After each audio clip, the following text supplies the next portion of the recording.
Ne sois pas égoïste, pense à l'enfant, dit mon frère en s'emparant de mon appartement. Tu as de l'argent, tu peux louer autre chose, dit sa femme en jetant mes affaires. Je n'ai pas discuté, j'ai juste souri et je suis parti.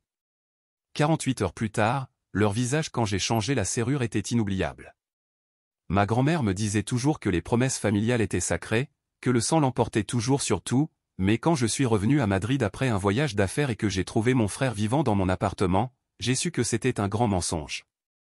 Ah, regarde qui est arrivé, dit Ignacio, mon frère aîné, avec un sourire trop détendu pour la situation. Il était dans mon salon, les pieds sur ma table basse, cette même table en bois sombre que ma grand-mère avait achetée dans un vide-grenier à Séville et que j'avais restaurée de mes propres mains. Elle était maintenant couverte de marques collantes de verre et de restes. À ses côtés, Claudia, sa femme, regardait son téléphone sans même feindre l'inconfort, tandis que leur fils jouait par terre avec une petite voiture, mais pas n'importe laquelle, ma petite voiture, c'était sa T600 de collection que mon grand-père m'avait offerte quand j'étais enfant. Le nœud dans mon estomac s'est serré. J'ai laissé ma valise à la porte, mes yeux parcourant le désastre. Le tapis que j'avais apporté du Maroc était froissé et plein de taches de jus, un tableau que j'avais accroché avec tant de soin au mur était maintenant tordu, et le pire, mes photos avaient disparu. « Que faites-vous ici » demandai-je, ma voix plus contrôlée que ce que je ressentais à l'intérieur. Claudia a lâché un rire fin. « Eh bien, Ignacio a pensé que comme tu étais parti, nous pourrions nous installer avec l'enfant.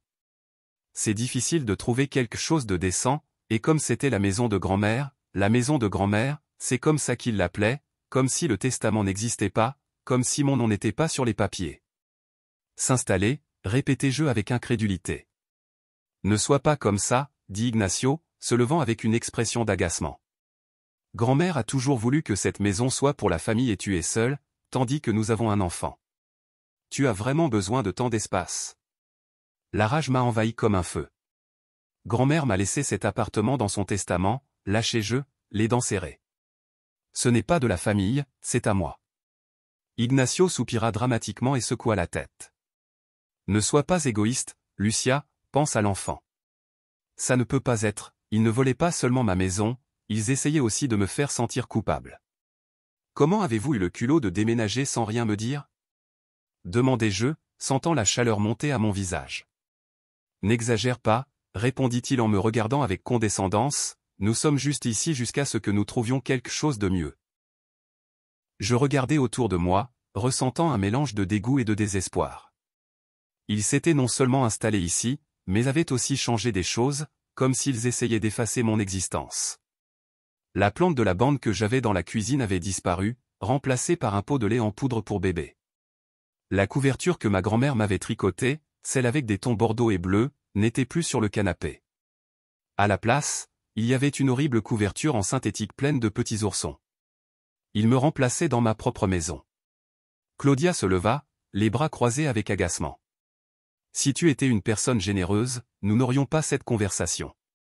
Je lâchai un rire sans humour. Si vous étiez des gens décents, nous n'en serions pas là. Mon cœur, l'attente, alors que je les observais, pensait qu'ils pouvaient me piétiner, qu'ils pourraient obtenir ce qu'ils voulaient. Je n'avais pas encore de plan, mais une chose était claire, je ne comptais pas les laisser s'en tirer. L'ascenseur sentait l'humidité et l'algue bon marché, cette odeur inconfondable des matins de nettoyage dans les anciens bâtiments de Madrid, mais quand j'arrivais à la porte de mon appartement, la seule odeur était celle d'une invasion. La porte était entr'ouverte, le loquet avait été poussé. Ignacio et Claudia ne s'étaient pas seulement introduits chez moi, ils avaient déjà pris possession totale. Je poussai la porte avec force et entrai sans demander la permission. Le désordre était toujours là, mais maintenant je le voyais avec d'autres yeux, comme une déclaration de guerre. Le vieux fauteuil de ma grand-mère, celui qui sentait toujours son parfum de violette, était maintenant couvert d'une couverture grise bon marché. Les coussins brodés à la main qu'elle avait elle-même cousus n'étaient plus là, il les aurait jetés. Mon bureau où je m'asseyais pour écrire le soir avec un verre de vin était plein de vêtements d'enfants mal pliés, mais le pire, c'était de voir mes affaires empilées dans des cartons dans le couloir. Qu'est-ce que c'est que ça ? Ma voix était coupante, glacée. Ignacio sortit de la cuisine avec une tasse de café à la main, comme s'il était chez lui. « Oh Lucia, tu es rentrée tôt. Ne sors pas des bêtises, Ignacio. Pourquoi mes affaires sont-elles dans des cartons ?» Ignacio haussait les épaules et déposa la tasse sur le comptoir avec un bruit sec. Claudia a pensé qu'il serait mieux de réorganiser un peu l'espace, tu sais, pour que l'enfant ait sa propre chambre. Sa propre chambre, répétai-je sans pouvoir y croire. Lucia, c'est juste une maison. Je lâchai un rire amer. Non Ignacio, c'est ma maison. Alors, Claudia apparut dans le couloir avec une expression d'agacement et un bol de céréales à la main. Écoute Lucia, est-ce que tu as vraiment besoin de tout ce drame, dit-elle en prenant une cuillère. Tu as de l'argent, tu peux sûrement louer autre chose. Je la regardai avec incrédulité. Pardon chérie, intervint Ignacio avec son ton le plus conciliant, celui qu'il utilisait pour convaincre maman de ne pas soupçonner qu'il avait volé de l'argent dans son portefeuille. Nous disons juste que tu devrais partager, ça nous ferait du bien. Quoi, que je partage? Je ris même s'il n'y avait pas une once d'humour dans ma voix. Comment partagez-vous votre maison avec moi? Ah non, attendez, vous ne le faites pas. Claudia soupira et déposa son bol de céréales sur la table. Tu es égoïste, Lucia. Et toi, tu es une profiteuse, répliquai-je. Pas besoin de s'enflammer. Oh non, je fis un pas en avant, remarquant que Claudia se mettait légèrement derrière lui. Tu sais ce qu'il faut? C'est que vous dégagiez d'ici. Lucia, Ignacio utilisa son ton de grand frère, celui qui avait toujours fonctionné avec moi quand nous étions petits. Maman et papa pensent aussi qu'il serait mieux que l'appartement soit utilisé par nous. Voilà ce qu'ils disaient vraiment. Ce n'était pas seulement Ignacio et Claudia. Maman et papa étaient derrière ça. La rage m'a brûlé de l'intérieur, maman avec son insistant la famille doit toujours céder, papa avec son silence complice. Pendant des années, il m'avait vu comme la forte, celle qui pouvait être seule, qui devait toujours céder. Eh bien non, pas cette fois. Je croisai les bras et les regardai avec un sourire froid. Intéressant, j'aimerais voir ce qu'un juge en pense. Claudia cligna des yeux, confuse. Ignacio pâlit. Quoi? Je sortis mon téléphone et le levai devant eux. J'ai les papiers d'héritage, j'ai des photos de mes affaires dans des cartons, des preuves que vous avez changé la serrure et que vous avez déménagé sans mon autorisation. Vous voulez continuer à jouer pour voir ce qui se passe. Ignacio serra la mâchoire. Tu ne vas pas porter plainte contre nous. Je n'en suis pas si sûr, dis-je en glissant mon doigt sur l'écran, comme si je cherchais déjà un avocat. Claudia s'approcha rapidement d'Ignacio et lui murmura quelque chose à l'oreille. Il la regarda avec irritation, mais ne dit rien. Je restai là à attendre. Pour la première fois, je voyais le contrôle glisser de ses mains. Il ne savait pas quoi faire parce que, pour la première fois, je ne jouais pas le rôle de la sœur compréhensive. Je n'avais pas encore un plan parfait, mais une chose était claire, cela ne resterait pas ainsi. Ignacio passa une main dans ses cheveux, exaspéré. Son regard allait de Claudia à moi, comme s'il attendait que quelqu'un lui trouve une échappatoire facile. Claudia, en revanche, n'avait aucun problème à poursuivre son rôle de victime. Lucia, tu n'as pas besoin d'en faire tout un drame, nous nous organisons comme une famille. Je ris au nez, organisant? Non chérie, s'organiser, c'est poser des questions avant de s'introduire chez quelqu'un d'autre. Ce que vous faites, c'est du vol. Claudia laissa échapper un bruit d'agacement et croisa les bras. Mon Dieu, quel drame, nous essayons juste de vivre mieux. À ma façon. Elle haussait les épaules comme si c'était normal. Ignacio, qui avait jusqu'à présent essayé de maintenir un ton conciliant, changea de stratégie. Tu sais quoi? Maman et papa ont raison sur toi. Tu te crois meilleur que nous juste parce que tu as de l'argent et que tu peux te permettre de vivre seul. Là, c'était une attaque en dessous de la ceinture, je sentis la colère bouillonner en moi, mais je la contrôlais. Je me crois meilleur. Je lâchai un rire sec. Je n'ai pas besoin de le croire, Ignacio, je le suis. Sa mâchoire se crispa et je sus que j'avais touché une plaie. Depuis notre enfance, Ignacio avait toujours été le préféré, le garçon, l'aîné, celui qui n'avait jamais de responsabilité. J'avais toujours été celle qui devait partager, celle qui devait aider, celle qui devait céder. Mais maintenant, j'avais quelque chose qu'il n'avait pas, l'indépendance, le succès, et il le détestait. Regarde, Lucia, commença-t-il à dire avec une patience forcée, mais je l'interrompis immédiatement. Non, maintenant c'est à votre tour de m'écouter. Je sortis de nouveau mon téléphone et ouvris ma liste de contacts. Je vais appeler la police. Les yeux d'Ignacio s'écarquillèrent. Claudia lâcha un rire incrédule. Non, tu n'oserais pas. Je mis le haut-parleur et composai 112. Attends, cria Ignacio en s'approchant rapidement pour attraper mon bras. Je le regardai avec un sourire glacial. Oui, Lucia, s'il te plaît, il n'est pas nécessaire d'en faire un drame plus grand que ça. Je levai un sourcil. Oh non, comment as-tu appelé cela? Entrer dans une maison qui ne t'appartient pas, changer la serrure et expulser le propriétaire légitime. Ignacio déglutit. Il savait la réponse. Écoute, donne-moi juste quelques jours. Claudia le regarda avec fureur. Quoi, quelques jours? Ignacio l'ignora et me regarda d'un air suppliant. On va régler ça. Nous partirons. Je raccrochai avant que l'appel ne se connecte et le regardai avec un sourire victorieux. Tu as 48 heures, pas une minute de plus. Je me retournai sans dire un mot de plus, attrapai l'une de mes boîtes avec mes affaires et marchai vers la porte. Juste avant de sortir, je m'arrêtai et regardai par-dessus mon épaule. Oh, et au fait, si l'une de mes affaires disparaît, je vous porte plainte. Je partais sans leur laisser le temps de répondre. Je descendis les escaliers, ressentant l'adrénaline dans mes veines. Ignacio était acculé et il le savait, mais je n'étais pas stupide, je savais que mon frère n'allait pas se rendre si facilement. Donc, dès que je sortis de mon propre bâtiment, je fis 3 choses. J'appelai un serrurier.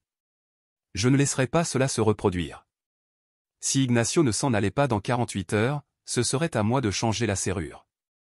J'appelai mon avocate.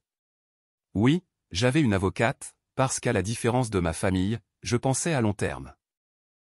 J'ai appelé maman. Quand elle a répondu, je savais déjà à quoi m'attendre, son ton de fausse inquiétude. Lucia, chérie, pourquoi tant de bruit? Ignacio m'a dit que tu étais devenue hystérique. J'ai fermé les yeux et respiré profondément. Dis-moi la vérité, maman, depuis quand savais-tu qu'il s'était introduit chez moi? Il y eut une pause, juste ce qu'il fallait pour confirmer mes soupçons. Ne le vois pas comme ça, ils ont un enfant, Lucia. Je souris sans joie. Ah, donc tu le savais. N'exagère pas. Et s'ils avaient occupé la maison de quelqu'un d'autre, tu le justifierais aussi. Mais ce n'est pas quelqu'un d'autre, Lucia, c'est ton frère. La famille est de la famille, la même phrase de toujours. Non, maman, la famille ne vole pas la famille. Lucia, je raccrochai. Je savais qu'Ignacio allait essayer quelque chose, peut-être que maman l'appellerait pour essayer de me manipuler, peut-être que Claudia ferait son numéro de victime. Peu m'importait, je m'assurais qu'une fois qu'il serait parti, ce serait pour toujours. Les 2 jours suivants furent un enfer de messages et d'appels, maman, papa, Ignacio, Claudia, tous essayant de me faire changer d'avis. Lucia, tu ne veux vraiment pas que ton neveu se retrouve sans toi? La voix de maman sonnait blessée, comme si j'étais un monstre sans cœur. Chérie, réfléchis bien. Papa, comme toujours, essayant d'être le pacificateur inutile. Lucia, c'est ridicule, tu te comportes comme une enfant. Ignacio, au bord du désespoir. Tati, comment peux-tu être si froide? Nous voulions juste de la stabilité pour notre enfant. Claudia, la reine de la manipulation émotionnelle. Je ne répondis à aucun d'eux pendant qu'ils tentaient de me convaincre avec leur chantage. J'exécutais mon plan, changement de serrure à 7 heures du matin du 2e jour. Le serrurier était déjà à ma porte. Alors, ils ont changé la serrure sans votre permission, murmura l'homme en examinant la porte. Oui, répondis-je en croisant les bras, et maintenant, je la veux de retour. En moins d'une demi-heure, Ignacio et Claudia n'avaient plus accès à mon appartement. Plus d'invasion, plus d'excuses. Ignacio essaya de m'appeler à midi, je l'ignorais. À 17 heures, il apparut dans l'immeuble, frappa la porte comme un fou. Lucia, ouvre la porte. Je m'étais tranquillement assise sur le canapé, savourant un café pendant qu'il continuait à crier dans le couloir. Après 10 minutes, il abandonna. Le message était clair. Le lendemain, maman décida de prendre les choses en main. Fille, nous devons parler. Nous nous rencontrâmes dans un café près de chez elle. Maman arriva avec son visage de martyr, celui qu'elle utilisait quand elle voulait que je ressente de la culpabilité. Cela a dépassé les bornes, dit-elle en laissant sa tasse de thé sur la table. Ignacio est dévasté. Je roulai des yeux. Il est dévasté parce qu'il ne peut plus vivre gratuitement chez moi. Pauvre petit. Maman soupira, comme si elle devait porter le fardeau d'une fille impossible. Regarde, Lucia, c'est ton frère. Ce n'est pas mon problème. Bien sûr que si, dit-elle en fronçant les sourcils. La famille doit toujours s'entraider. Je me penchai en avant, appuyant mes coudes sur la table. Dis-moi une chose, maman, si j'entrais chez Ignacio sans permission, que je changeais la serrure et que je l'expulserais, tu me défendrais aussi? Maman ouvrit la bouche mais ne dit rien. Voilà ce que je pensais. Lucia, sa voix semblait plus fatiguée cette fois-ci. Pourquoi fais-tu cela? Je souris lentement. Parce que, pour la première fois de ma vie, je ne vais pas laisser quelqu'un me piétiner. Maman garda le silence, sachant qu'elle n'allait pas gagner cette bataille. Elle se leva, prit son manteau et me regarda avec tristesse. J'espère qu'un jour tu comprendras ce que signifie être en famille. Je haussai les épaules. J'espère qu'un jour tu comprendras ce que signifie respecter ta fille. Elle partit sans se retourner. Cette nuit-là, quand je rentrai chez moi, je trouvai une enveloppe sur le sol venant d'Ignacio. À l'intérieur, il y avait une note écrite avec sa main désordonnée. Félicitations, tu as gagné, mais ne sois pas surprise le jour où tu auras besoin de quelque chose et que personne ne sera là pour toi. Je laissai échapper un rire et déchirai le papier en deux. Ignacio était parti, il avait perdu. Je fermai la porte et me laissai tomber sur le canapé, un sourire aux lèvres. Cette fois, c'était moi qui établissais les règles. Le silence dans mon appartement était différent. Ce n'était plus le vide de l'invasion, mais le calme de la victoire. Ignacio et Claudia étaient partis. Sa dernière note menaçante était dans la poubelle, mais je n'étais pas naïve. Je savais que ce n'était pas tout à fait fini, et j'avais raison. Le dimanche matin, mon téléphone sonna. Maman. Je ne répondis pas. 2 minutes plus tard, un autre essai. Papa. Je soupirai et ignorai. Le 3e essai venait d'un numéro inconnu. Qui est-ce? Demandai-je en répondant. Lucia, c'est papa. Je roulai des yeux. Bien sûr, maintenant ils appelaient d'un autre numéro parce qu'ils savaient que je ne comptais pas leur répondre. Qu'est-ce qu'il y a? Écoute, sa voix semblait fatiguée. Ta mère et moi avons parlé. On peut se voir? Non, non. Un silence gênant. Lucia, on ne peut pas continuer comme ça. Oh vraiment, dis-je avec une fausse surprise. Parce que moi, je peux. Ignacio va très mal. Je ris. Oui, sûr. Qu'est-ce qu'il y a? Il ne peut plus vivre au crochet des autres? Papa soupira. Ce n'est pas ça. Ça m'est égal. Ne me rappelle plus jamais pour me demander des faveurs. Je raccrochai sans attendre de réponse. C'était la première fois de ma vie que je raccrochais au nez de mon père, et ça faisait du bien. Les semaines suivantes furent étrangement calmes, pas d'Ignacio, pas de Claudia, pas de sensation éternelle que quelqu'un d'autre décidait pour moi. Mais comme je m'y attendais, la paix ne dura pas longtemps. 1 mois plus tard, Claudia m'écrivit un message.